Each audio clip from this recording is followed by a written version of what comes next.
business proper now, see? Yes, man. Say the lingerie. No one has an answer with that, it's just come like this. Say the lingerie. They say, what's the good reason when coffee can't? They say, Sean, now. What's the good reason when coffee? Hey, hey, hey, hey, yeah! Stay! Don't chill, that's why you don't say it so. Obviously to the rave scene and everything, and we used to put on raves and stuff. So I used to be on the mic in the rave, like, you know what I mean, as one of the MCs or whatever during the night, you know, whatever, you know what I mean. So I kind of like got my voice and like got the confidence to start, you know what I mean, rapping and like writing stuff was from just like MCing basically, and doing.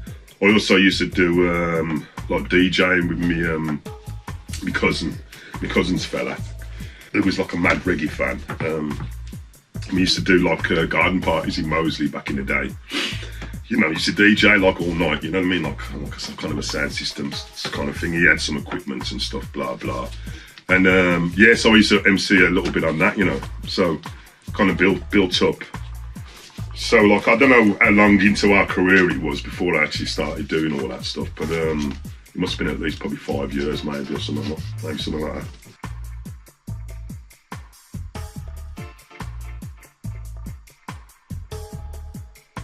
I mean, I was always interested in sound systems and everything.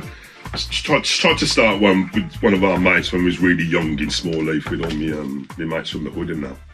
We used to like carry around, you know, these stupid fucking wardrobes. Like my one mate, really close mate, Ozzy, he had a sound called Addis Ababa. And he built the biggest wardrobes ever that's ever been seen by any man anywhere. And it took literally 10 of us to get him in and out of this fucking van, like, you know what I mean? So I think after that he kind of remodeled the stuff so it was a bit easy to move around, like. But yeah, I mean, I remember like me and D, who's Ali's roadie, still Ali's my best mate growing up. We was into sound systems and like we had my dad, my mum and dad had an old Gram.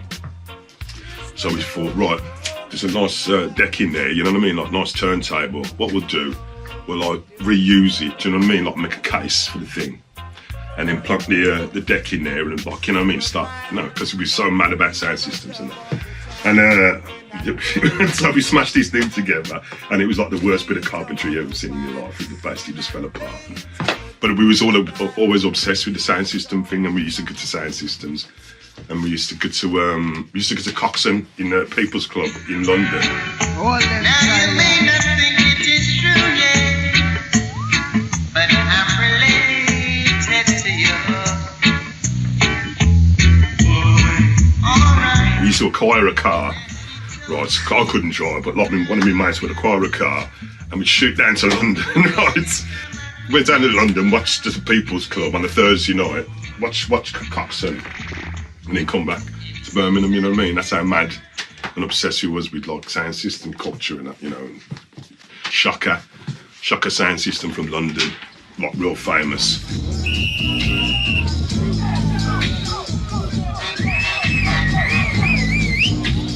If anybody knows anything about Shaka, all their tunes they bought out, basically, if you played it on a normal deck, it just sounds like a load of crap.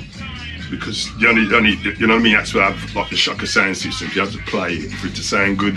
They were so wicked and so like ahead of their time, like it was all about the bass, obviously, you know. So we used to go to their, you know, their dues and that, and just like sit inside the bass speaker, fucking all night, getting stoned and that. Do you know what I mean? Like, and obviously I was into Rasta, you know, like Rasta and all that, and like, you know what I mean, getting stoned. Obviously I went to school with Ali and Jimmy and Brian. So like, yeah, they used to come with me to certain places, like in my hood, like in Smallleaf, a place called the Checkers, which like played, you know, reggae. There was a lot of places that played reggae at the time, believe it or not. Different pubs, Tyburn House just down the road there. Do you know what I mean? And like there'd be like school dances and church dances, and do you know what I mean? So there was quite a bit of reggae being played. Your blues dances on a Saturday over the weekend, all over Birmingham. There'd be at least 3 or 4 hands worth, do you know what I mean? So we'd be just like walking in between them, like, you know what I mean? You call it trodding, trot to the next dance, you know what I mean? So you like trot for an hour or whatever. We was just like, yeah, dance, like I said, dance all mad and sound system mad, you know. So it's just the whole atmosphere of the dance, you know what I mean? Whether it was like in a blues dance or a dance hall, or like, you know, the discotheque or whatever you call it, you know, big dances, little dances. It was all about the lineup, you know what I mean, and it was playing, and obviously the atmosphere, the ganja, yeah, the whole thing, you know. Just used to love it, you know. And obviously I was into other music as well, but yeah, reggae was just like the big kind of the big thing, you know.